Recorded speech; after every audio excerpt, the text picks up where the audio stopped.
সকাল সকাল সূর্যটা যখন ধীরে ধীরে উঠেছিল, আমি পা রাখলাম শহরের এক কোণায় লুকিয়ে থাকা ছোট সবুজ পার্কে।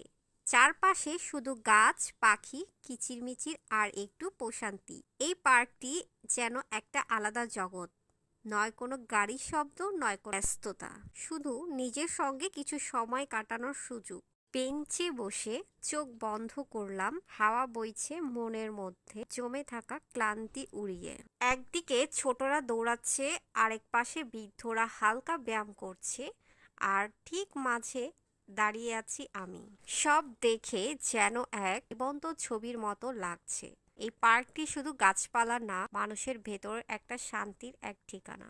একটা বুড়ো দাদু হাঁটতে হাঁটতে বললেন, বাবা, এই পার্কে আমি তোমার দাদির সাথে প্রেম করেছি। শুনে মনটা কেমন জানি নরম হয়ে গেল।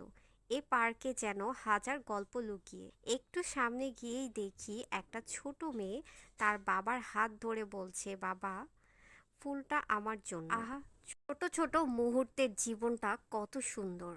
সবুজ ঘাসে একটু শুয়ে আকাশের দিকে তাকালাম। কতদিন এমন করে নিজেকে সময় দেইনি। মনের মধ্যে কিছু সময়, কিছু কথা জমেছিল, আজ তার কথা বলছে হাওয়ার সঙ্গে। এই পার্কটা যেন একটা আয়না, যেখানে আমি আমার আসল নিজেকে দেখি।